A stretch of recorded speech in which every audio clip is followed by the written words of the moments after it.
Assalamu alaikum. Can you hear me clearly?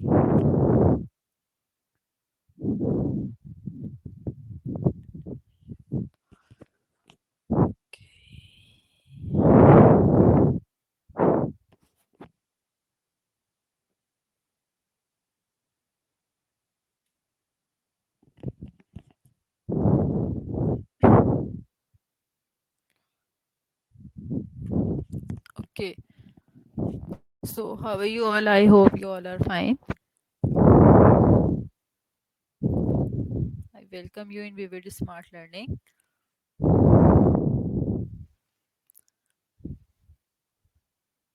Okay, so now let's start our lecture. I am good, Alhamdulillah. Okay, तो कल तक का हमारा जो topic था वो सबको क्लियर था? वहाँ तक कोई क्वेश्चन? उसकी स्लाइड्स मैंने अपलोड कर दी थी। एक छोटे से एमसीक्यूज का क्विज भी अपलोड किया था, उसको प्लीज़ देखा करें और उसको फिलअप किया करें, बिल्कुल ईमानदारी के साथ उसको फिल किया करें, और ताकि कहीं भी कोई बात समझ ना आ रही हो तो मुझसे प्लीज़ अगेन पूछा करें नेक्स्ट क्लास में। सही है, लेक्चर स्टार्ट करते हैं। कोई भी प्रॉब्लम होगी चैट बॉक्स में you can write your question, you can freely ask whatever you want to आज। तो आज का हमारा बहुत ही इंटरेस्टिंग टॉपिक है, बहुत मज़ा आने वाला है। थोड़ा सा पहले समझेंगे और फिर उसकी एग्जांपल्स को बहुत सारी सॉल्व करेंगे, तो बहुत मज़ा आएगा उस टॉपिक को करने में आप सबको। टॉपिक हमारा आज का क्या है? साइंटिफिक नोटेशंस का टॉपिक है। कल हमने प्रीफिक्सेस किया था, आज मैं प्रीफिक्सेस की भी आप लोगों को कुछ एग्जांपल्स दूंगी करने के लिए, ताकि मुझे पता चले कि कल की बात क्लियर हुई थी या नहीं हुई थी। प्रीफिक्सेस तक की बात सबको क्लियर हो गई थी कि किस तरह हम जो है प्रीफिक्सेस को यूज़ करते हैं, क्या होते हैं। यानी वो ऐसे फिक्स फिगर्स होती हैं जो हम यूनिट से पहले फिक्स कर देते हैं। किस लिए यूज़ की जाती हैं? ताकि हमारी कैलकुलेशंस जब हम परफॉर्म कर रहे हैं तो हमें मल्टीपल टाइम्स जो है एक बात को रिपीट ना करना पड़े, ना लिखना पड़े बार बार, ताकि हमारा टाइम सेव हो, हमारी मेहनत सेव हो, हमें कैलकुलेशंस इजी हो जाए। सही, हम प्रीफिक्सेस को यूज़ करते हैं। उसका एक छोटा सा हाँ ठीक कहते हैं, मैं आपका क्विज भी लूँगी। उससे पहले हम साइंटिफिक नोटेशंस को देखते हैं ज़रा कि साइंटिफिक नोटेशंस क्या है हमारे पास। सही, साइंटिफिक नोटेशंस का इम्पोर्टेंट बहुत इम्पोर्टेंट टॉपिक है। शॉर्ट क्वेश्चन आंसर्स एमसीक्यूज के हवाले से तो बहुत ज़्यादा, फिर ये आपको न्यूमेरिकल में बहुत ज़्यादा हेल्प आउट करेगा। अब कल जब हम प्रीफिक्सेस पढ़ रहे थे तो मैंने आपको एक बात बताई थी कि प्रीफिक्सेस के अंदर क्या होता है। एक हमें टेबल गिवन था, उस टेबल को हमने देखा था और हमें ये बात पता चली थी कि इसके अंदर बहुत सारी ऐसी पावर्स, ऐसी वैल्यूज़ हैं जो गिवन नहीं है। जैसे कि फॉर एग्जांपल हमने किलो देखा था, तो किलो की पावर क्या थी? 10 रेज़ टू द पावर 3। यानी कहीं भी किलो लिखा हुआ होगा तो हमें पता चलेगा कि दिस इज़ मल्टीपल ऑफ 1000। सही, यानी अगर 3 के किलो की वैल्यू हमारे पास लिखी हुई है तो इसका क्या मतलब है कि दिस इज़ मल्टीपल ऑफ 1000, और ये क्या है? 3000। सही, यहाँ तक बात क्लियर है?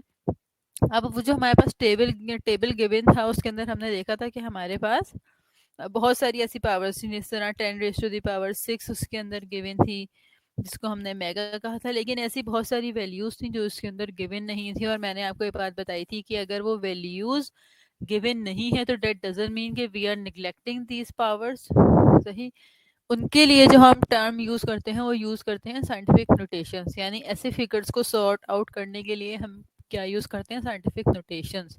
अगर फॉर सपोज कि कोई, अगर हमने अभी तक किसी चीज़ के जैसे कि फॉर एग्जांपल कोई अगर न्यूबॉर्न बेबी पैदा होता है, अगर हमने उसका नाम नहीं रखा, इट डजंट मीन कि वो एग्जिस्ट नहीं करता, वो एग्जिस्ट कर रहा होता है, बट अभी हमने सिर्फ आइडेंटिफाई नहीं किया था उसके नेम को। तो सेम इसी तरह अगर हमने उन फिगर्स को प्रीफिक्सेस के टेबल में आइडेंटिफाई नहीं किया या मेंशन नहीं किया, तो दैट डजंट मीन कि वो एग्जिस्ट नहीं करती। वो वैल्यूज़ बिल्कुल एग्जिस्ट करती हैं, और उनको जो हम सॉल्व करते हैं उसके लिए हम क्या यूज़ करते हैं? साइंटिफिक नोटेशंस की। मैं साथ साथ स्लाइड्स भी लोड करती हूँ ताकि आपको मैं एग्जाम्पल्स भी अच्छे से करवाऊँ और आपको बात मेरी बहुत अच्छे से समझ आ जाए। बिल्कुल भी कुछ कॉपी करने की अगेन कहूँगी ज़रूरत नहीं है, ये सारी चीज़ें मैं आपको प्रोवाइड कर दूँगी, सिर्फ गौर से सुनें समझें ताकि कॉन्सेप्ट क्लियर हो सके। फाइल हमारी अपलोड हो रही है। सिग्निफिकेंट फिगर्स हम पढ़ेंगे इसके बाद इंशाल्लाह। आज हम साइंटिफिक नोटेशंस को डिटेल में पढ़ेंगे।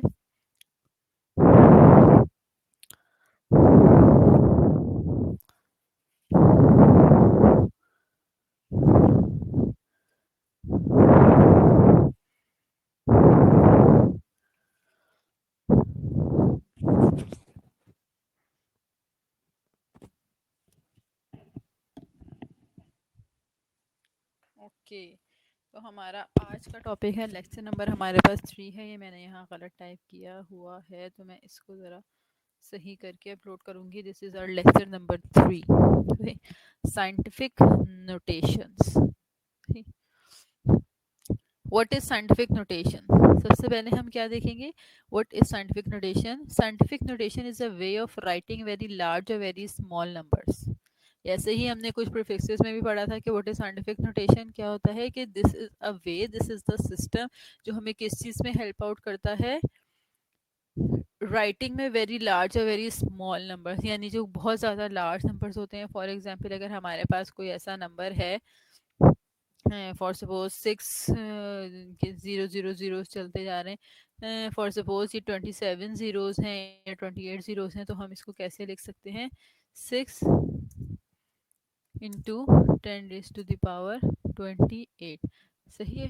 यानी अब हम क्या होगा, अगर मैं बार बार आपसे कहूँ कि आप 6 के साथ 28 ज़ीरो लगाएं, तो this is not possible for a simple human being के कोई भी, जब हम कैलकुलेशन कर रहे हो और बार बार, सपोज अगर मैं आपको एक फिगर दे रही हूँ कि ये सपोज इसकी वैल्यू मैंने एक्स में रखी है, और अब आपको इस एक्स को बहुत जगह यूज़ करना है, इस वैल्यू को बहुत जगह यूज़ करना है एक कैलकुलेशन में, सपोज 10 टाइम यूज़ करना है, तो क्या आप 10 टाइम 6 और लिखेंगे और फिर काउंट कर करके 28 ज़ीरोस लिखेंगे? तो दिस इज़ नॉट पॉसिबल। बहुत ज़्यादा टाइम भी वेस्ट होगा, कन्फ्यूजन भी बहुत ज़्यादा होगी इससे। तो हम क्या करेंगे, हम उसका सिंपल सा एक हल होता है कि हमने क्या दिया, उसके लिए साइंटिफिक नोटेशन को यूज़ किया, यानी हमने वो ज़ीरोस काउंट किए। इसमें बेसिकली डेसिमल पॉइंट की मूवमेंट होती है, जैसे मैंने आपको कल में कुछ एग्जांपल से बताया था। अगेन आज जो है उसकी कुछ एग्जांपल्स करेंगे तो ये बात और क्लियर हो जाएगी। या कोई बहुत छोटा नंबर है, 0.000 सपोज 58 है, सही है, ये इस तरह का कोई मास है। तो अब ये जितने सारे ज़ीरोस हैं ये लिखना हमारे लिए बहुत मुश्किल है। तो हम क्या करेंगे, इस पॉइंट को इस नॉन डिजिट नंबर तक मूव करवा देंगे, और ये फिर 5.8 करके कुछ हमारे पास जो भी ज़ीरोज़ मैंने अभी भी काउंट करके नहीं लिखे, फॉर एग्जांपल हम सपोज करते हैं कि ये 20 ज़ीरोज़ हैं, तो इस तरह ये आ जाएगी और ये माइनस में आएगी, क्योंकि इस वक्त राइट साइड पे मूव कर रहा है डेसिमल पॉइंट। सही। A number is written in scientific notation when a number between 1 and 10 is multiplied by power of 10। कोई भी नंबर हम साइंटिफिक नोटेशन में लिख सकते हैं जब वो नंबर क्या होगा, 1 और 10 के बिटवीन होगा और मल्टीप्लाइड बाय पावर ऑफ 10 होगा। सही। To convert any number into scientific notation, you write the non-zero digits, placing a decimal after the first non-zero digit. Then you count the number of digits you need to move at the beginning, move the beginning decimal to get to where your decimal now। अब ये देखिए, इन्होंने बहुत अच्छी हमें यहाँ पे बात बताई। हम क्या करते हैं, हम अपने डेसिमल पॉइंट को, जैसे मैंने अभी आपको बताया ना, उसको नॉन जीरो डिजिट तक मूव करवा देते हैं। सही। अब यहाँ पे हमारे पास सपोज एक नंबर है 5326.6। सही। ये एक नंबर था और ये चाह रहे हैं कि इस पॉइंट को मूव करवाना है। सही है। तो फर्स्ट नॉन जीरो डिजिट तक ले जाने के लिए इन्होंने क्या किया, इसको मूव करवाना शुरू किया लेफ्ट साइड पर। और ये पॉइंट याद रखना है कि जब भी लेफ्ट साइड पर मूव करेगा पॉइंट, तो क्या होगा, इसको ज़रा इरेज कर दूं मैं बोर्ड को, ताकि मैं यहाँ पे मज़ीद कुछ इम्पोर्टेंट आपको लिख देता हूँ। जिस वक्त हम राइट से हैं तो हमारे पास पावर जो है वो नेगेटिव में आती है, और जब हम लेफ्ट साइड पे मूव करते हैं तो पावर हमारे पास किस में आ जाती है, पॉजिटिव में आ जाती है। अब ये जो यहाँ पर इन्होंने एग्जाम्पल दी हुई है मैंने स्लाइड्स में, इसको हम खुद सॉल्व करते हैं ताकि हमें समझ आएगा। 5326.6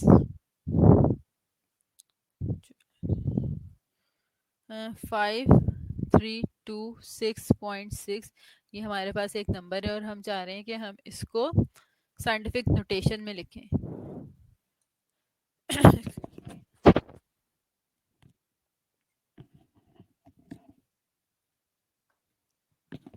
अब ये देखें, फर्स्ट नॉन जीरो डिजिट हमारे पास कौन सा है, 5 है, सही है। अब ये हम यहाँ 6 के बाद ये जो पॉइंट है इसको मूव करवाना स्टार्ट कर देंगे। किस तरह मूव करवाना स्टार्ट कर देंगे? अस्सलाम वालेकुम Bilal, very welcome to the class. वालेकुम अस्सलाम बिलाल।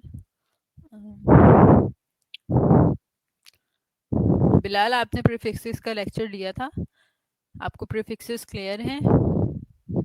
तो आज हम एक नया टॉपिक पढ़ रहे हैं साइंटिफिक नोटेशन का। मैं थोड़ा सा क्विक रिव्यू आपको दे देती हूँ क्योंकि क्लास स्टार्ट हुए हुए अभी 15 मिनट हो चुके हैं, तो थोड़ा सा आपने मिस किया। अभी खैर हम अपनी फर्स्ट एग्जाम्पल करने लगे थे। साइंटिफिक नोटेशंस किस लिए यूज़ होती है हमारे पास? जिस तरह प्रीफिक्सेस से बहुत सारी बहुत लार्ज या बहुत स्मॉल नंबर जो होते हैं उनके लिए हम क्या कर देते हैं, हमने कुछ फिक्स वैल्यूज़ बना ली हैं, जिस तरह किलो है, मेगा है, गीगा है, नैनो है। इनको हम यूज़ करते हैं अपनी कैलकुलेशंस में, ताकि उससे क्या होता है, हमारा टाइम सेव होता है, हमारी जो कैलकुलेशंस होती हैं वो क्लियर रहती हैं, इस तरह बहुत ज़्यादा कन्फ्यूजन नहीं होती है। अब अगर कोई हमारे पास वैल्यू ऐसी है जिसमें 20 ज़ीरोज़ आ रहे हैं और जब हमें बार बार वो लिखने पड़ेंगे तो हमारे लिए ये बहुत ज़्यादा डिफ़िकल्ट हो जाएगा। अगर हम एक कैलकुलेशन में उसको 10 टाइम्स यूज़ कर रहे हैं तो हर दफ़ा 10 टाइम्स यूज़ करते हुए हमें क्या करना होगा, 20 ज़ीरोज़ लिखने होंगे, विच इज़ नॉट पॉसिबल। तो हम क्या करेंगे, हम प्रीफिक्सेस का यूज़ करेंगे। प्रीफिक्सेस का हमने टेबल देखा था जिसमें 10⁻6 था, 3 था, 9 था और बहुत सारी वैल्यूज़ थी, लेकिन ऐसा भी था कि उसमें बहुत सारी वैल्यूज़ मिसिंग थी। तो अगर वो मिसिंग थी तो डेट डजंट मीन कि वो एग्जिस्ट नहीं करती, वो बिल्कुल एग्जिस्ट करती हैं, और उनके लिए हम क्या यूज़ करते हैं, साइंटिफिक नोटेशन यूज़ करते हैं। तो Bilal, Bilal you can not hear me. Bilal,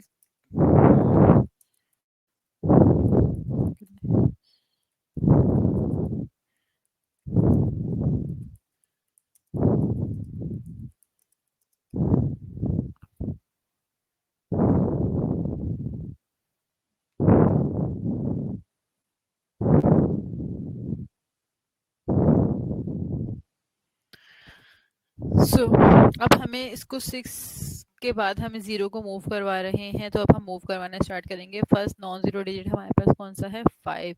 हमने इसको मूव करवाया, कितनी दफ़ा मूव करवाया, 1 2 3।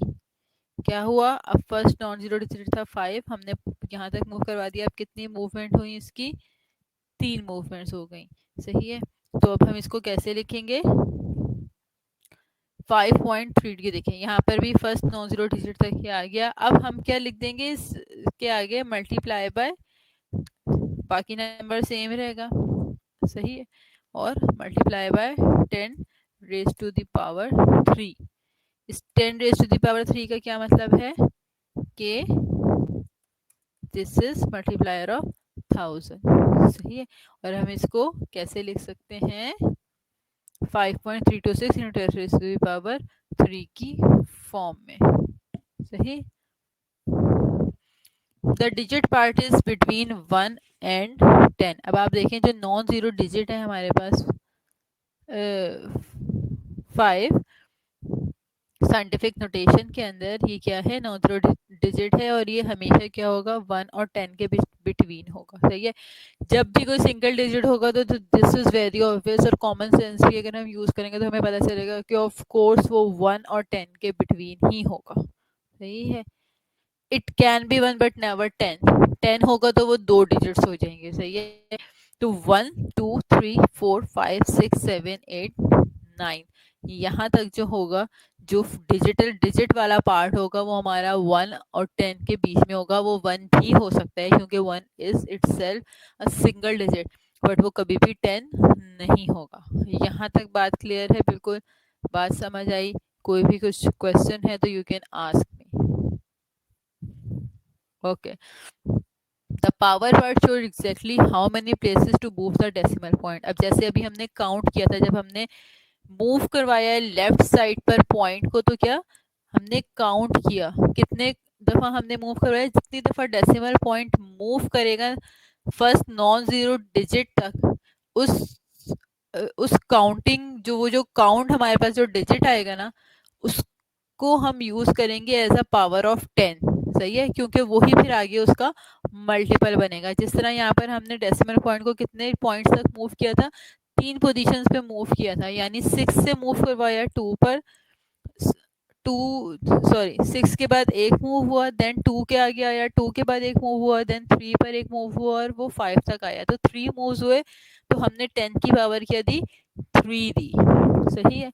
It makes is easier when dealing with very big और very small numbers which are common in scientific and engineering. जैसे मैंने आपको पहले भी बताया कि इंजीनियरिंग कैलकुलेशंस जो होती हैं, जो इंजीनियरिंग वर्क कर रहे होते हैं, मैंने प्रीफिक्सेस में भी ये बात आपको बताई थी कि ये सिर्फ फिजिक्स में यूज नहीं हो रहे होते। जहां जहां आप इंजीनियरिंग पढ़ रहे हैं, कर रहे हैं, हर जगह साइंटिफिक नोटेशंस हैं और ये सिग्निफिकेंट फिगर्स भी आ गए। जैसे आप पढ़ेंगे प्रीफिक्सेस हैं, ये बहुत ज्यादा यूज होते हैं। ये जितने भी हम, अगर आप देखें कि कंप्यूटर की अगर हम बात करें, अगर आप कंप्यूटर इंजीनियरिंग पढ़ रहे हो तो वहाँ पर भी ये हर जगह यूज़ हो रहे होते हैं। ये इंतहाई ज़रूरी हैं। जो यूनिट्स हैं, मेजरिंग यूनिट्स हैं, जिनके बारे में पढ़ें, ये बहुत ज़्यादा इम्पॉर्टेंट टॉपिक है हमारा। इसको बहुत ध्यान से पढ़ें, आगे कैलकुलेशंस में बहुत ज़्यादा हेल्पफुल होगा आपके लिए। अब आपने देखा होगा, अच्छा जी, अगर हम हार्ड डिस्क की स्पेस देखें तो जी कितनी है? 80 जीबी है। तो what is GB? GB is giga, this is gigabyte. सही है। या मेगाबाइट आप पढ़ते हैं, अच्छा जी कितनी कितनी कितनी एमबी की पिक्चर है, ये क्या स्पीड है इंटरनेट की? तो कोई कहता है जी 4 MB। तो इस तरह दिस इज मेगाबाइट। तो मेगा हमने प्रीफिक्सेस में ही पढ़ा है, 10⁻⁶ को हम मेगा कहते हैं। सही। तो ये बहुत ज़रूरी चीज़ें, जहाँ जहाँ इंजीनियरिंग हमारी कैलकुलेशंस हो रही हैं, वर्किंग हो रही है, वहाँ पर ये बहुत ज़्यादा हेल्पफुल होती है। It is easier to write and read 1.3 into 10⁻⁹ then point. अब ये देखें, यहाँ पे एक और एग्जाम्पल दिया। अब हमारे लिए क्या इजी है कि हम 1.3 इंटू 10⁻⁹ लिखें, या फिर हम हर दफ़ा पॉइंट के बाद 9 जीरो लगाएंगे और 113 लिखेंगे। तो दिस इज़ नॉट पॉसिबल। ये बहुत मुश्किल हो जाता है हमारे लिए कि जब हम इस तरह बहुत ज़्यादा ज़ीरोज़ बार बार हमें अपनी इंजीनियरिंग कैलकुलेशंस में लिखने पड़ रहे हों। सही। तो ये बहुत इम्पोर्टेंट होता है। इसकी मज़ीद हम कुछ एग्जांपल्स देखेंगे आगे। यहाँ तक बात समझ में आ गई? सही है। अब एक और बात ये कि जिस वक्त if you move the decimal point to the left, then your power is positive. When the number is 10 or greater, the decimal point has to move to the left, and the power of 10 is positive.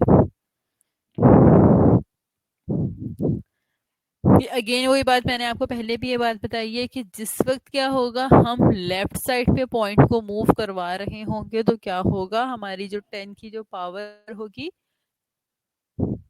वो positive होगी। सही। और जब हम right side पे move करवा रहे होंगे तो हमारे पास क्या होगी, पावर जो होगी वो नेगेटिव में आ जाएगी। सही है। अब यहाँ पर हमें एक और एग्जांपल दी हुई है, 650000000 कैन बी रिटन। अब आप देखिए इसके अंदर कितने जीरो आ रहे हैं, 7 जीरोज आ रहे हैं। सही है। अगर हम इसको हर दफा 7 जीरोज लिखने हो तो this is very difficult for us. और ये तो 7 जीरोज हैं, सिर्फ ऐसा भी हो सकता है कि किसी कैलकुलेशंस में 38 जीरोज आ रहे हो। सही। तो हमें किस तरह लिखना पड़ रहा होता है साइंटिफिक नोटेशंस में, 6.5 इंटू 10⁸8। अब ये कैसे आया, हम इसको अपने बोर्ड पे करते हैं। और अच्छा, ये वाली एग्जांपल भी पहले देखते हैं, 2 इंटू 10⁹9। हम पहले ये देखते हैं कि इन्होंने ये कैसे खोली है, फिर हम उस एग्जांपल को भी रिजॉल्व करेंगे। अब आप देखें, 2 इंटू 10⁹9, अब इसका क्या मतलब है कि यहाँ पर 2 के कितने मल्टीपल्स हैं, 1 और 9 जीरोस, सही। वो हम कैसे लिखेंगे, 2 पॉइंट हमने लगाया, 0 0 0 कितने जीरो लेके गए, 9 जीरोस लेकर गए, सही।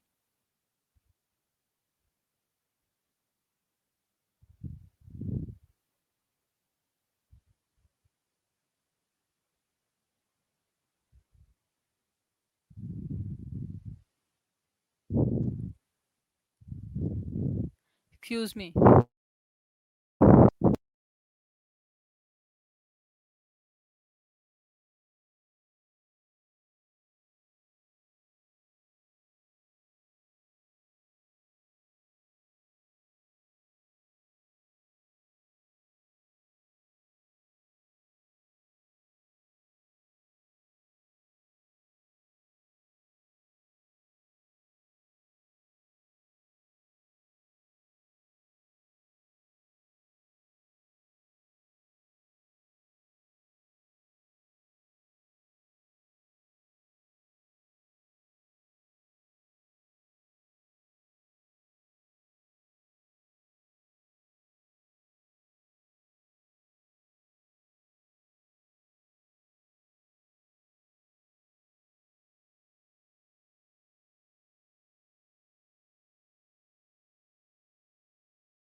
अब यहाँ पे इस वक्त हमने 2 के बाद सपोज हमने क्या किया, यहाँ पे 2.0 था। अब आप कहेंगे ये पॉइंट एकदम से कहाँ कहाँ से आ गया। देखिए यहाँ पे अगर कुछ नहीं था तो इट्स मीन यहाँ पे 0.0 था, बट क्योंकि वो नॉन सिग्निफिकेंट नंबर होते इस वजह नहीं है, बट ये अंडरस्टूड होता है। अब जैसे अगर एक नंबर है हमारे पास यहाँ पर सपोज 5000, तो इसका मतलब एक अंडरस्टूड है कि इसके एंड पर कोई पॉइंट होगा, आगे जीरो भी होगा, बट क्योंकि वो नॉन सिग्निफिकेंट है इस वजह से हमने उसको लिखा नहीं, क्योंकि वो क्या डिजिट्स कहलाते हैं, स्पेस कंज्यूमिंग। जो हमारा नेक्स्ट टॉपिक है ना मंडे को, जो हम पढ़ेंगे सिग्निफिकेंट फिगर्स का, उसके अंदर ये चीजें बहुत ज्यादा क्लियर होंगी आपको। मैं आपको उसमें डिटेल में बताऊंगी कि सिग्निफिकेंट फिगर्स क्या होते हैं। अब ये हम 5000 है, हम ये लिख दें। अब इसके बाद अगर हम जीरो लगाते हैं, 1000 जीरो लगाते हैं, वो नॉन सिग्निफिकेंट है, उनको लिखने का कोई मकसद नहीं है। यानी अगर वो हम लिखें या ना लिखें इक्वल है। जो हमारे पास सिग्निफिकेंट थे पॉइंट से पहले के फिगर्स, वो हम जीरोस वो हमने लिखे हैं।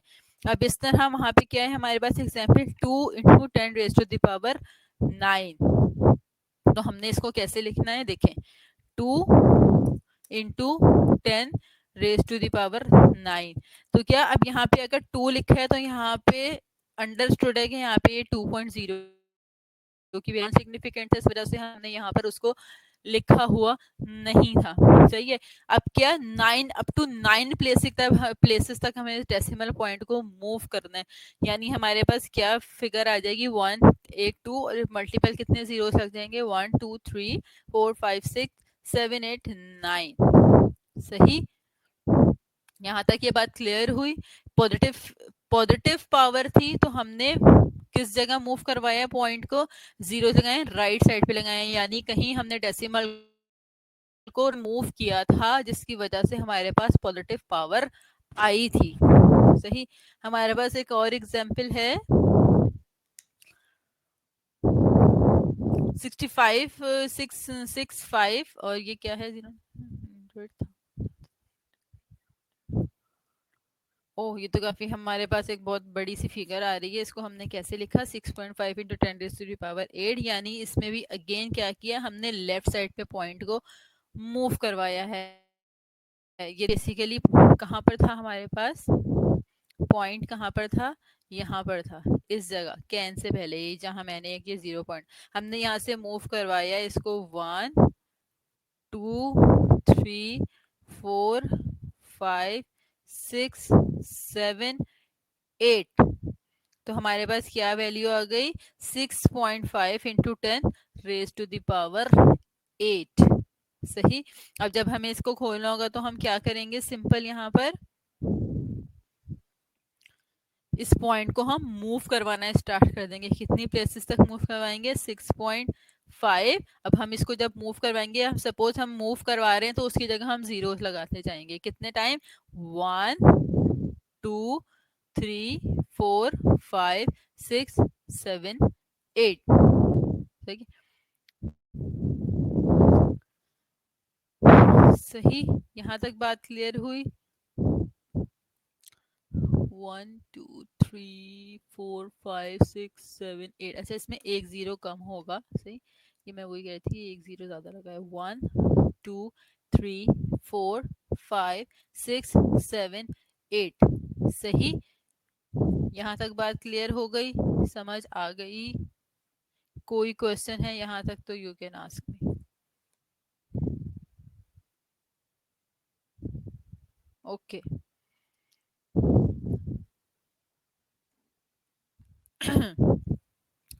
अब हमारे पास क्या है, इफ अब उन्होंने हमें नेगेटिव पावर्स के बारे में यहाँ पे बताया है। अब उस टेबल में कुछ ऐसी पावर्स भी थी जो नेगेटिव में थी, सही, लेकिन जिस तरह माइक्रो थी उसमें क्या होता है, 10 raise to the power minus minus 6 is micro.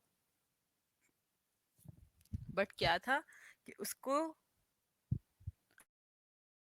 Point को अब हम जब राइट साइड पे मूव करवाते हैं, if you move the decimal to the right then your power is negative, सही है, जब हम राइट साइड पे डेसिमल पॉइंट को मूव करवाएंगे तो हमारी पावर क्या होगी, नेगेटिव होगी। when the number is smaller than 1 the decimal point has to move to the right, सही है। अब अगर हमारे पास बहुत ज्यादा स्मॉल वैल्यूज हैं, जिस तरह मास ऑफ प्रोटॉन होता है, मास ऑफ इलेक्ट्रॉन होता है, फॉर एग्जांपल मैं कह रही हूँ, या कुछ चीज कोई भी हम बहुत कोई स्मॉल चीज ले रहे हैं, हम किसी बहुत स्मॉल पार्टिकल का मास लेना चाह रहे हैं, तो ऑफ कोर्स वो 1 ग्राम से भी कम होगा। जब हम वैल्यूज 1 से कम में जाएंगे तो वो यकीनन कुछ पॉइंट जीरो जीरोज में वैल्यूज आ जाएंगी। अब जैसे यहाँ पर हमें एक एग्जांपल दी हुई है, पॉइंट के बाद कितने जीरोज लगे हुए हैं, 8 जीरोज हैं, सही, 8 जीरोज हैं, यानी ये कोई बहुत ही स्मॉल वैल्यू है, 0.00000684, सही है। तो इस तरह ऐसी फिगर्स को भी बार बार लिखना हमारे लिए बहुत ज्यादा प्रॉब्लमेटिक होता है। तो हमने क्या किया, अब इसमें क्या है, इसमें हमें पॉइंट को मूव करवा के हम किधर ले जा रहे हैं, नॉन जीरो डिजिट की तरफ ले जा रहे हैं, सही। तो इसके लिए ये बहुत स्मॉल वैल्यू, तो हमारे पास पॉइंट कहाँ है, लेफ्ट साइड पर पॉइंट है। लेकिन अगेन हमने यहाँ पर वो क्यों नहीं लिखा, लाइक ये 0 पॉइंट करके 000 कोई वैल्यू थी, सॉरी मैंने यहाँ पॉइंट लगाना था, पॉइंट करके कोई वैल्यू थी, वो हमने क्यों नहीं लिखा, क्योंकि हमारे पास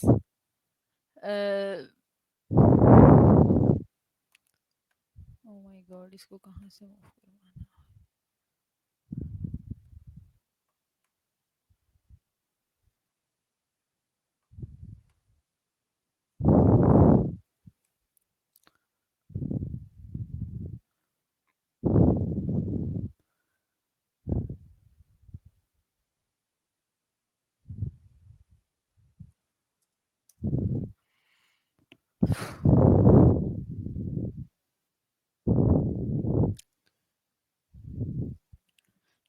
जी, तो हम इसको राइट साइड पे मूव करवाना शुरू करेंगे तो हमारे पास कौन सी पावर आएगी, पावर आएगी नेगेटिव में पावर आएगी। अब हमारे पास ये क्या वैल्यूज थी, पॉइंट, और कितने जीरोज हैं हमारे पास,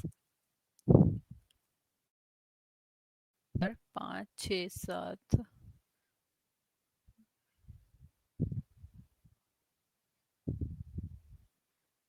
6 और 8 हमारे पास ये वैल्यू। अब हमने इसको पॉइंट को यहाँ से मूव करवाना शुरू किया, 1 2 3 4 5 6 7 8, सही। तो हमारे पास यहाँ पे क्या वैल्यू है, 6.8 into 10 raise to the power क्या आ गई हमारे पास, हमने कितनी दफा इसको मूव करवाया था, कितने डिजिट, एक जीरो और है सॉरी, यहाँ पर कितने डिजिट से क्यों है, 1 2 3 4 5 6 7 8 9, तो हमारे पास पावर आ गई 9 में। और इससे पहले हमारे पास क्या लगा, एक नेगेटिव साइन लगा, जिसने हमें क्या बताया कि हमने बहुत ही एक स्मॉल वैल्यू को सिग्निफिकेंट साइंटिफिक नोटेशन में लिखा है, और हमने पॉइंट को कहाँ मूव करवाया है, राइट साइड पर मूव करवाया है, यानी बहुत सारे जीरोस थे और हमारा जो फर्स्ट नॉन जीरो डिजिट तक हमें जाने के लिए राइट साइड पे मूव करना था। जब लेफ्ट साइड पे मूव करेंगे तो पावर पॉजिटिव, हो साइड पे मूव करेंगे तो पावर आएगी नेगेटिव। यहाँ तक बात क्लियर है, यहाँ तक बात समझ आ गई है बहुत अच्छे से? कोई भी क्वेश्चन है कुछ मुझे बता दें, अगर कोई आवाज़ में डिस्ट्रॉशन हुआ करे तो भी मुझे बता दिया करें, अपना फीडबैक ज़रूर दिया करें। विविड स्मार्ट लर्निंग के साथ आपका एक्सपीरियंस कैसा है ज़रूर बताया करें। यहाँ पर एक और एग्जांपल दी हुई है, देखें ये 0.0004 second can be written in scientific notation as, चलिए इसको हम वैसे ही सॉल्व करते हैं, दोबारा खुद से सॉल्व करते हैं, सही है। क्या है 0.00045, और हम कुछ भी दिया हुआ है उन्होंने, किसी चीज़ का कोई टाइम नोट किया हुआ है, सेकेंड्स है। इसको हम कैसे लिख सकते हैं साइंटिफिक नोटेशन में, हम इसको कैसे लिख, देखिए अभी आपको देखने में लग रहा होगा कि पता नहीं क्यों बार बार हर चीज़ को साइंटिफिक नोटेशन में करें, छोटी वैल्यूज में, पर ये बहुत ज़रूरी होता है। कैलकुलेशंस करने बैठे और इस तरह इतने इतने जीरोज और वैल्यूज याद रखनी पड़ते हैं, लिखने लगते हैं तो वो कैलकुलेशंस पहले ही इतनी कन्फ्यूजन्स होती हैं उनके अंदर, अगर हम उनके अंदर हम ये जीरोस की कन्फ्यूजन भी डाल देंगे ना, तो हमारे लिए तो कैलकुलेशंस करना बहुत मुश्किल हो जाएगा। मैंने आपको बताया ना, हर इंजीनियरिंग के फील्ड में यूज़ हो रही है।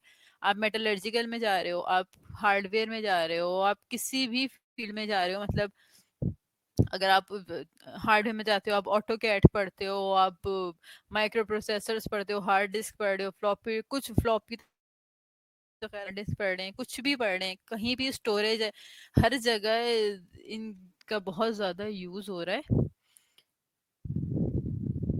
तो इनको समझना, इनको सीखना बहुत ज़रूरी है, और ये प्रैक्टिस से आएंगे। ये आपके शॉर्ट क्वेश्चन आंसर्स के लिए भी बहुत ज़रूरी है, ये आपके एमसीक्यूज के लिए भी बहुत ज़रूरी है। इसलिए मैं बार बार कह रही हूँ, जहाँ जो बात नहीं समझ में आ रही है वो समझें, और अपने जो, अगर खुद कोई प्रॉब्लम आ रही है आपके कनेक्शन में, इंटरनेट कनेक्शन में कोई प्रॉब्लम नहीं है, आप मुझे दोबारा बता दें, मैं लास्ट के क्लास के 10 मिनट्स में आपको कर दूंगी जहां आपको प्रॉब्लम होगी, सही है। वैसे तो ये लेक्चर्स अपलोड हो जाते हैं, आप इन लेक्चर्स को सुने, लेक्चर सुनने के बाद आपको कुछ समझ नहीं आ रहा, आप मुझसे फिर भी पूछ सकते हैं, सही है। जो एमसीक्यूज में अपलोड करती हूँ उनको ट्राई करें, अटेम्प्ट करें, सही है, और बिल्कुल ईमानदारी से करें।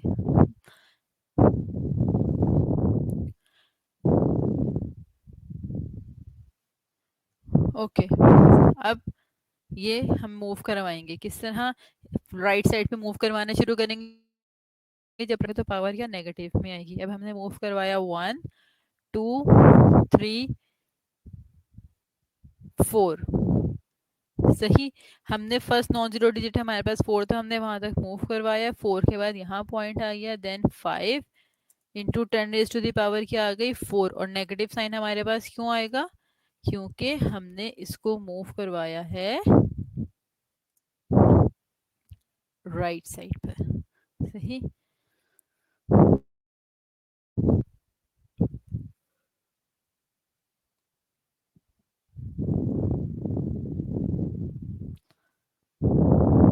ओके, अब आप देखें, अब हम कुछ फर्दर इसकी एग्जांपल्स देखते हैं।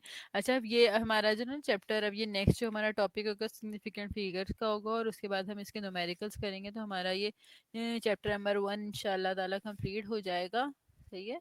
और तो मैं आपको ना थोड़ा सा और ओवरव्यू दूंगी हमारा एक टॉपिक, जो थोड़ा सा मिस क्या हुआ था, मिस हो गया था, खैर बहरहाल मैं सही बात करूंगी। तो वो अब फिजिक्स की कुछ ब्रांचेस थी, मैंने उनके बारे में ना आपसे आज डिस्कस करना है, जो आपकी बुक में गए हुए हैं, क्योंकि शॉर्ट क्वेश्चन आंसर्स में ना ये बहुत ज़्यादा इनके बारे में क्वेश्चंस पूछा जाता है, तो हम इसका एक क्विक सा रिव्यू लेंगे। अभी लास्ट में हम ये वाली एग्जांपल्स देख लें, उसके बाद फिर यहाँ तक बात क्लियर हो गई, अगर यहाँ तक कोई बात नहीं समझ में आई तो मुझसे प्लीज़ पूछ लें। चलें, ओके, हम आगे बढ़ते हैं।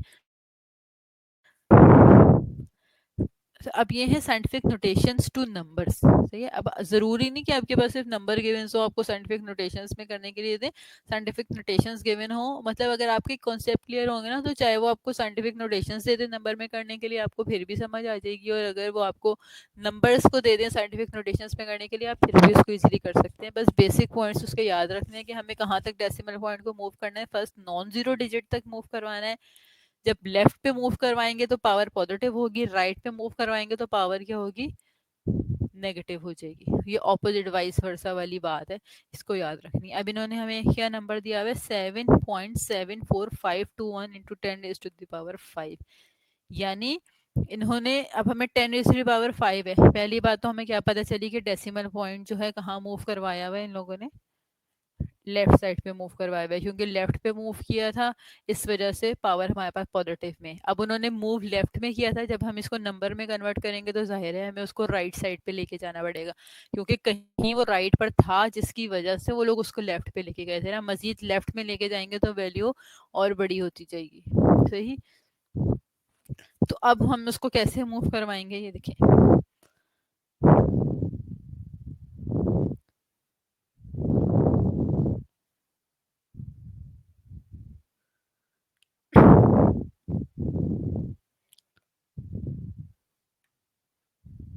ओके।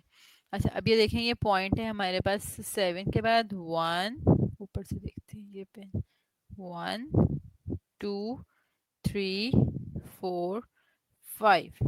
ठीक है, हमने इसको यहाँ तक मूव करवाया है, इस 5 पॉइंट तक। ये देखिए जिस तरह मूव करवा रहे हैं, 7 के बाद 1 2 3 4 5 तक मूव करवाया। 1 के बाद क्या हुआ, 5 मल्टीपल्स उसके खत्म हो गए। अब 10 की पावर 0 हो गई जब हमने डेसिमल पॉइंट को 5.5 डिजिट्स के बाद मूव करवा दिया। सही। तो अब ये 10 की पावर क्या थी, 5 खत्म हो गई। हम एक दफा मूव करवाएंगे। अच्छा, इसको मैं यहाँ पे बताती हूँ, 7 ज्यादा क्लियर हो जाएगी आपको बात। 7.7 4521 4521 into 10 raised to the power 5 है। सही है। अब क्या पहली चीज कि पावर पॉजिटिव है, पावर पॉजिटिव है, इस चीज को नोट करना है, हमें इसको नंबर में कन्वर्ट करना है। सही है। तो क्या हुआ, डेसिमल पॉइंट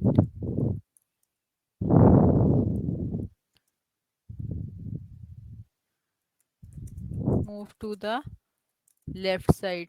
सही है, यानी कभी लेफ्ट साइड पर मूव किया था जिसकी वजह से पावर आई है, पॉजिटिव पावर आई है। सही। अब जो पावर पॉजिटिव आई है,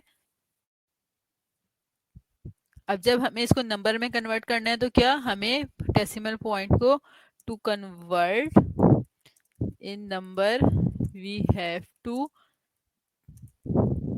move decimal point to the right side. क्यों राइट साइड, के कभी वो किसी राइट साइड पर था तभी हम उसको लेफ्ट पर लेकर गए थे, टिप में आई है। सही। तो अब हम क्या करेंगे, 7.74521। सही। अब हम इसको मूव करवाना है, स्टार्ट करेंगे। कैसे मूव करवाना है, स्टार्ट करेंगे, ये देखिए यहाँ से हमने इसको मूव करवाना। ओहो,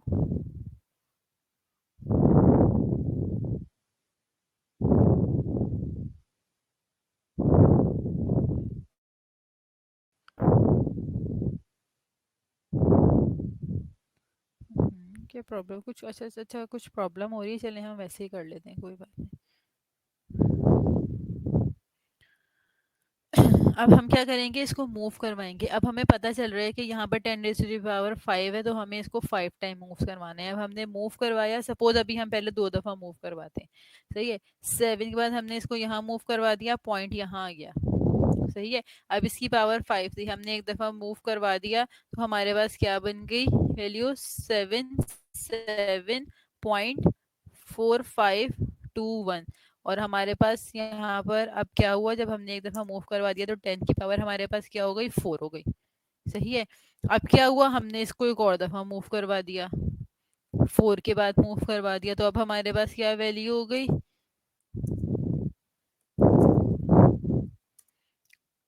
77.521 हो गई। और इसकी पावर की हमारे पास क्या आ गई, 3 आ गई। सही है। अब क्या हुआ, 7745, हमने 5 के बाद मूव करवा दिया, तो हमारे पास क्या आ गई, पावर 2 आ गई। सही है। अब हमने एक और दफा मूव करवा दिया, तो हमारे पास क्या पावर आ जाएगी, 10 की 1 आ जाएगी। सही। अब क्या हुआ, हमने उसको कंप्लीट, यहाँ पर कुछ नहीं है, सपोज 0 होता है, तो अब हमें यहाँ पे लिखने की जरूरत नहीं है। अब हमने यहाँ पे मूव करवा दिया, सपोज इसका कुछ ऐसा सिलसिला हो गया, क्योंकि ये नॉन सिग्निफिकेंट जीरो होता है, इस वजह से हम इसको यहाँ पे लिखते नहीं है। और किसी भी डिजिट के आखिर में अंडरस्टूड पॉइंट होता है, वो हम लिखते नहीं है बट होता है। और यहाँ पर 10 की पावर क्या हो गई, जीरो हो गई। और 10 की power zero, anything which has the power zero is equal to 1। 10 raise to the power zero is equal to 1। तो हमारे पास क्या आ गया नंबर 774521। सही है, this is the our correct answer. सही, because the exponent is a negative. अच्छा, second हम example देखेंगे। अब इन्होंने हमें एक नेगेटिव की एग्जाम्पल ली हुई है, उसको भी हम सॉल्व करके देख लेते हैं। सही है, 6 into 10 raise to the power -3। यहाँ तक बात क्लियर है। 6 into 10 raise to the power -3। सही।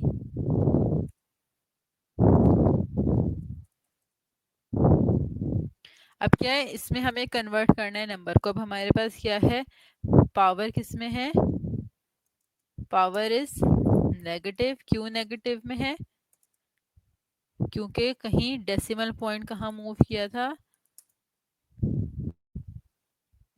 राइट साइड पर। बिल्कुल राइट साइड पे decimal point move to the right side. सही है। अब अगर ये राइट साइड पे मूव किया था तो हमें क्या करना होगा, to convert in number we have to move to the left side.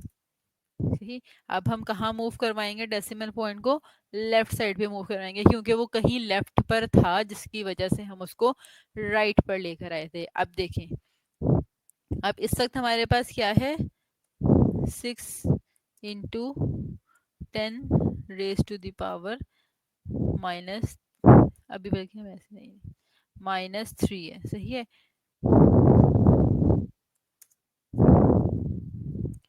अब हम इसको एक पॉइंट हमने मूव करवाया। सही है, तो ये क्या हो गया, 0.6 into 10 raise to the power -2। सही है। फिर हमने सेकंड दफा मूव करवाया,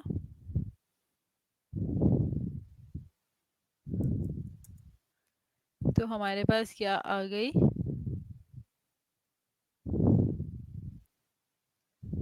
यहाँ पर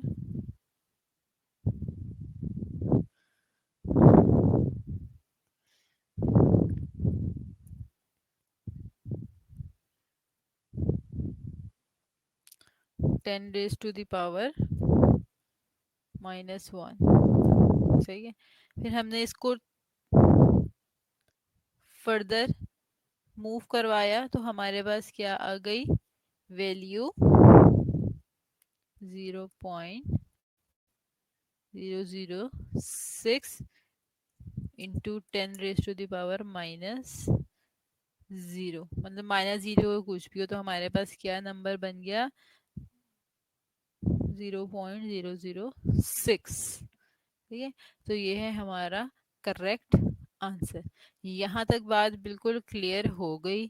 ये एग्जाम्पल से मैंने आपको, ये देखें वाइट बोर्ड भी आपके पास अवेलेबल होगा, स्टेप बाय स्टेप इस वजह से करके बताया है ताकि आपको ये बात बहुत अच्छे से क्लियर हो जाए कि, अब आप देखिए इससे आपको ये क्लियर होगा, अगर एक एक पॉइंट मूव करे किस तरह 10 की पावर जो है वो इंक्रीज हो रही है। सही है, एक दफा पॉइंट मूव करेगा इसी तरह जब हमने उसको नंबर में कन्वर्ट करना है, तो मैंने आपको स्टेप बाय स्टेप एक पावर कम कर कर बताई है, इसी वजह से कि आपको ये बात क्लियर हो सके कि किस तरह ये डेसिमल पॉइंट जैसे ही मूव करता है तो 10 की एक पावर कम हो जाती है। सही, यहाँ तक सारी बात क्लियर हो गई। यहाँ तक कोई भी क्वेश्चन हो, ये मैं स्लाइड्स अपलोड कर दूंगी, इसकी बहुत सारी एग्जांपल्स करें, जितनी कर सकते हैं इसकी प्रैक्टिस करें। एमसीक्यूज में भी, शॉर्ट क्वेश्चन आंसर्स में भी आ सकते हैं, एमसीक्यूज में काफ़ी आता है, तो उस वक्त आपके पास इतना टाइम नहीं होता, बहुत क्विक क्विक आपको करना होता है, तो आपके बेसिक कॉन्सेप्ट क्लियर होंगे तो आपको इतना ज़्यादा सॉल्व नहीं करना पड़ेगा, आप जल्दी से करके और आंसर अपना जो करेक्ट होगा वो कर देंगे। कंफ्यूज नहीं होना, बहुत सिंपल सी चीज़ है, कोई बात नहीं समझ में आई हुई हो, मैं बार बार कह रही हूँ, feel free to ask any question, ask 10 times, 100 time, 500 times, whatever you want to ask, just ask me, I will surely answer you. सही है। अच्छा जी, मैंने आपको कहा था कि थोड़ा-सा एंड में मैं एक थोड़ा-सा रिव्यू करूँ कि ब्रांचेस ऑफ फिज़िक्स का, वो हमारी मिस हुई थी। ब्रांचेस ऑफ फिज़िक्स के लिए कोई एक्स्ट्रा नोट्स लेने की ज़रूरत नहीं है। जो आपकी बुक में एक-एक लाइन की डेफिनेशंस गिवन हैं, वो बहुत एप्रोप्रिएट हैं, बहुत अच्छी हैं।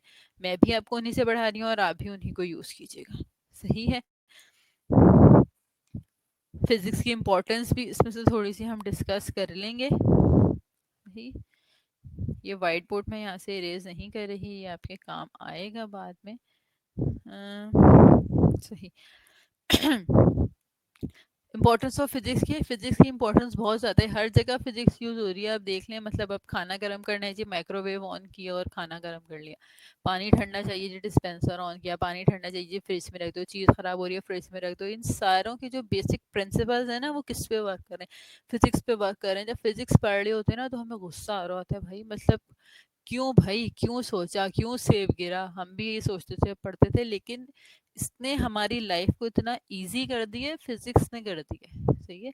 ये जो ऑब्जर्वेशंस फिजिक्स में की गई हैं, जो एक्सपेरिमेंट्स किए गए हैं, और जो ये बेसिक लॉज हैं, जो बेसिक प्रिंसिपल्स हैं, जो हमें फिजिक्स दे रहे हैं, इनकी बहुत इंपॉर्टेंस है। अगर आप गाड़ी यूज कर रहे हैं, मतलब फिजिक्स ने, जो एरोप्लेन्स बने हैं, ये सब कुछ फिजिक्स है। इन सब की बेसिक्स ये फिजिक्स हैं, जो प्रिंसिपल फिजिक्स से हमें पता चले हैं, जो हमने ऑब्जर्व किए हैं, जिन पर हमने फर्दर एक्सपेरिमेंट किए हैं, उनसे हमें पता चला है। अब कितना आसान है कि जी लाइट जलाई, कमरे में गए, लाइट जलाई, जहां पर है लाइट जलाई, ये हर चीज चमक रही है। कैसे चमक रही है? बल्ब कैसे ईजाद हो गया? कैसे सोच लिया? ये सब कुछ फिजिक्स से पॉसिबल हुआ। इसकी बहुत ज़्यादा इंपॉर्टेंस है। अब आज कहीं जाना है, पहले महीनों लग जाते थे एक से दूसरे कंट्री या सिटीज़ में ट्रैवल करने के लिए, और अब आप देखें, बैठते हैं और 2 घंटे में, 3 घंटे में दूसरे कंट्री पहुंच जाते हैं। कैसे पहुंच जाते हैं? कौन से प्रिंसिपल्स पे काम कर रहे हैं? ये सब प्रिंसिपल्स जो हैं बेसिक, हमें फिजिक्स ने दिए हैं। Physics is very important. तो इसको बोर नहीं होना, बिल्कुल भी सर पे सवार करके नहीं पढ़ना। बहुत मजे का सब्जेक्ट है, समझेंगे ना चीजें क्लियर होंगी। रट्टे लगाना बस छोड़ दें, बिल्कुल भी रट्टे, समझने पे फोकस किया करेंगे। जिंदगी में हमेशा उसूल रखिएगा, किसी भी लेवल पे पहुंच जाए, यूनिवर्सिटी लेवल पे, कॉलेज लेवल पर भी आगे जाएंगे ना, नोट्स वोट्स सब मिल जाते हैं, हर मिल जाता है, लेकिन जो चीज़ दिमाग में फीड होगी ना, असल चीज़ वो है, फोकस करना है, उससे समझना है। समझ लिया तो फिर खुद भी सब कुछ कर देंगे, क्योंकि आगे पेपर्स भी होते हैं ना, लॉजिकल पेपर्स होते हैं, वहाँ पे आपकी थ्योरी को कोई नहीं पढ़ रहा होगा 2-2 पेजेस की, आपकी लॉजिक देखी जा रही होती है, आपके कॉन्सेप्ट क्लियर हैं कि नहीं है। सही है? और ये आपकी बेस है, बेस स्ट्रांग होगी तो आगे आप अच्छे से अच्छा पढ़ते जाओगे। सही।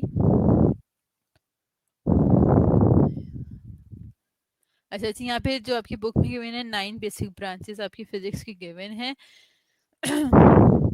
कौन कौन सी ब्रांचेस सब गिवन है आपकी? मैकेनिक्स है, हीट है, साउंड है, लाइट है, इलेक्ट्रिसिटी एंड मैग्नेटिज्म है, एटॉमिक फिजिक्स है, न्यूक्लियर फिजिक्स है, प्लाज्मा फिजिक्स है, और जियो फिजिक्स है। इनके जल्दी जल्दी से रिव्यू कर लेते हैं कि ये क्या है। मैकेनिक्स क्या है? It is the study of motion of object, it's causes on objects. सही। मैकेनिक्स हम आगे पढ़ेंगे भी, जब डायनेमिक्स पढ़े, डायनेमिक्स सॉरी पढ़ेंगे हम। मैकेनिक्स उसके बाद वाला स्टेप होता है, क्या स्टडी को कर रहा होता है? मोशन। किसी भी चीज़ की जो मूवमेंट है वो बहुत इंपॉर्टेंट होती है, ये स्टडी करता है मोशन को, किसी भी ऑब्जेक्ट के, और उसके कॉजेस और उनके अफेक्ट्स क्या हैं। अब अगर कोई भी चीज़ मूव कर रही है तो उसका कॉज क्या है मूव करने का? तो ये अब हमें कैसे पता चला कोई चीज़ रेस्ट में है? वो रेस्ट भी रहेगी अंटिल अनटिल अनलेस उसके ऊपर कोई एक्सटर्नल फोर्स ना लगे। भाई ये फिजिक्स नहीं बताई, बहुत कॉमन बात थी, लेकिन हमारे दिमाग में नहीं आई थी, हमें फिजिक्स ने बताई। तो हमने, हमारे दिमाग ने सोचा हाँ ये बात सही है। सही है? तो मैकेनिक्स को डील करती है, उसके कॉजेस को, और फिर उसके फर्दर इफेक्ट्स को भी डील कर रही होती है। सही। देन हमारे पास heat, it deals with the nature of heat, modes of transfer and effects of heat. अब कितनी ज़्यादा ये हीट की इम्पोर्टेंट है। अब आप देखें, रेफ्रिजरेटर है, हीट कंट्रोल करना, टेम्परेचर कंट्रोल करना, ये सब चीज़ें इंतहाई ज़रूरी हैं। और इन सब चीज़ों को कौन सी ब्रांच डील कर रही होती है? हमारी हीट। साउंड, साउंड किस, कौन सी ब्रांच डील कर रही होती है? Deals with the physical aspect of sound waves, their production, properties and application. Sound waves होती हैं, साउंड जितना भी वर्क कर रहा होता है, सब कुछ वेव्स पे वर्क कर रहा होता है। आपको पता है ना कि वेव्स होती हैं, ये साउंड वेव्स होती हैं बेसिकली, जो हमारे कानों से आके टकरा रही होती हैं। सही है? तो ये सब जो हमारी डील कर रही होती है, ये भी फिजिक्स डील कर रही होती है, यानी तमाम साउंड वेव, उनकी प्रोडक्शन, उनकी प्रॉपर्टीज, उनकी करेक्टरिस्टिक्स, उनकी एप्लीकेशंस, ये सब चीज़ों को कौन सी हमारी ब्रांच डील करती है? साउंड। देन हमारे पास है optics light, it is a study of physical aspect of light, its properties, working and use of optical instrument. अब ये ऑप्टिकल इंस्ट्रूमेंट इंतहाई ज़रूरी है। ये आप उनसे पूछें जो चश्मा लगाते हैं, उनकी ज़िंदगी में चश्मे की क्या अहमियत है। मतलब अगर आपका कोई दोस्त है और वो चश्मा लगाता है ना, तो आपकी दोस्ती से ज़्यादा वो चश्मा उसकी ज़िंदगी में ज़रूरी है। क्यों ज़रूरी है? क्योंकि उसके बगैर उसको हर चीज़ ब्लर नज़र आ रही है। सही है। जो चश्मा लगाते हैं उनको सुबह उठते पहले सबसे पहला काम क्या होता है कि भाई हमारे ग्लासेस का है। सही है। ग्लासेस ना गंदे हो, ग्लासेस संभालें। क्यों? क्योंकि उनको सही नज़र नहीं आ रहा, कॉनकेव मिरर है, कॉन्वेक्स मिरर है, इनमें से कोई एक ही यूज़ हो रहा होता है ग्लासेस में। और ये बहुत इम्पॉर्टेंट है। लेंसेज के बारे में पढ़ना, इन तमाम ऑप्टिकल इंस्ट्रूमेंट्स के बारे में पढ़ना है, जितने इंस्ट्रूमेंट्स बने, माइक्रोस्कोप्स बने, जिससे छोटे छोटे जरासीम की स्टडी आजकल हो रही है, सब कुछ हो रहा है। ये सब कैसे पॉसिबल हुआ? ये सब फिज़िक्स से पॉसिबल हुआ, और ये इंतहाई इम्पॉर्टेंट चीज़ें हैं। अगर फिज़िक्स ने ना की होती हैं, आप देखें किसी की आईसाइट वीक होती, वो कैसे सही देख पाता। सही है। और अब कितनी एडवांस हो गई कि परमानेंट लेंसेज लग जाते हैं, हर चीज़ करंट कलर्ड लेंसेज लगा लगा के पूरी दुनिया घूम रही है, तो कैसे घूम रही है? ये सब फिजिक्स से पॉसिबल हुआ है। इलेक्ट्रिसिटी एंड मैग्नेटिज्म इंतहाई ज़रूरी दोनों चीज़ें हैं। It is the study of the charges at the rest and in motion, there effects and their relationship with magnetism. सही। ये किसको यूज़ कर डील कर रहा होता है? इलेक्ट्रिसिटी, यानी उसमें कुछ ना कुछ इलेक्ट्रिक चार्जेस होते हैं, इलेक्ट्रिक चार्जेस वगैरह को डील कर रहा होता है, और उनके रिलेशनशिप्स किसके अकॉर्डिंग? मैग्नेटिज्म के अकॉर्डिंग। सही। Atomic physics, it is the study of the structure and properties of atoms. Atoms की स्ट्रक्चर और प्रॉपर्टीज़ को, हर चीज़ एटम से बनी है, स्मॉलेस्ट पार्टिकल है, और इंतहाई ज़रूरी है। और अल्लाह ताला की कुदरत देखें कि उस एटम के अंदर कितनी चीज़ें हैं, कितना स्मॉल होता है, लेकिन उसके अंदर कितनी चीज़ें हैं, क्या उसका स्ट्रक्चर है। इन सब चीज़ों को डील कर रहे हैं, क्या और डील कर रहा है? फिज़िक्स डील कर रहा है। इंसान को अल्लाह ताला ने अक्ल दी है, अल्लाह ताला ने कहा है कि सीखो जानो। मतलब अल्लाह ताला ने इंसान के अंदर तजस्सुस पैदा किया, इसीलिए कि एक इतना छोटा सा पार्टिकल होता है एटम, लेकिन उसके अंदर अल्लाह ताला की आप कुदरत देखें कि इलेक्ट्रॉन्स भी हैं, प्रोटॉन्स भी हैं, न्यूक्लियाई भी है। इन सब चीज़ों को कौन डील कर रहा होता है? एटॉमिक फिजिक्स डील कर रही होती है। Nuclear physics, it deals with the properties and behaviour of nuclei and the particles with the nuclei. अब आप देखें न्यूक्लियर फिजिक्स क्या डील कर रही होती है? एटम खुद इटसेल्फ इतना स्मॉल है, और उसके अंदर जो न्यूक्लियाई है, उसके अंदर भी इतनी चीज़ें हैं कि उसको स्टडी करने के लिए एक प्रॉपर ब्रांच है फिजिक्स की। सही। Which is very important. सही है। ये जो हमारी जो मतलब वॉर्स हैं, ज़रूरी नहीं कि आप डिस्ट्रक्शन के लिए यूज़ करें, अपने डिफेंस के लिए भी बहुत सारे ऐसी क्या कहेंगे, जिस तरह बॉम्ब्स बनाए जाते हैं, न्यूक्लियर बॉम्ब्स हैं, इन सब को हम स्टडी किस में करते हैं? न्यूक्लियर फिजिक्स में। हमारे साइंटिस्ट हैं जो ये सब चीज़ें स्टडी करते हैं। प्लाज्मा फिजिक्स ये है, it is the study and production properties of ionic state of matter. तो ये आयनिक स्टेट ही है, ये फोर्थ स्टेट ऑफ मैटर है, थोड़ी एडवांस बात है, पर ये basically fourth state of matter होती है। वैसे बेसिक कौन सी तीन स्टेट्स होती हैं? Solid, liquid, gas. सही है। तो ये फोर्थ स्टेट ऑफ मैटर होती है, उसकी स्टडी की जाती है प्लाज्मा फिजिक्स के अंदर। अगर कभी आप जाएं, अप्लाइड फिजिक्स पढ़ेंगे और स्पेसिफिकेशन की तरफ जाएंगे ना, तो फिर इंशाल्लाह इसमें पढ़ेंगे। ये बहुत इंटरेस्टिंग होती हैं, जिनका इंटरेस्ट हो जाए कुछ चीज़ों में, वो फिर दुनिया पता कर जाते हैं। ठीक है। जैसे डॉक्टर अब्दुल कदीर खान ने न्यूक्लियर बॉम्ब बनाया, तो मतलब वो भी इंसान ही थे ना हमारी तरह के। वो कौन से कोई एक्स्ट्रा कुछ खाते थे या कुछ करते थे? बस ये सिर्फ इंटरेस्ट की बात होती है। आप जिस चीज़ में जितना इंटरेस्ट लेके उसको पढ़ेंगे, उतनी ही ज़्यादा आपको बेनिफिट देगी। सर पे सवाल लेके पढ़ें करके पढ़ेंगे ना, कुछ भी समझ में नहीं आएगा। छोटी से छोटी चीज़ भी समझ नहीं आएगी। सही है। ग्रेड्स के पीछे भागना छोड़ दें, कॉन्सेप्ट्स क्लियर करो अपने बस। सही है। अब हमारे पास आती है geophysics. It is the study of the internal structure of the earth. मतलब अल्लाह की कुदरत देखें, ज़मीन के अंदर अल्लाह ताला ने कितने ख़जाने छुपा दिए हैं, उसका क्या स्ट्रक्चर है, उन सबको खोजने के लिए। सही है।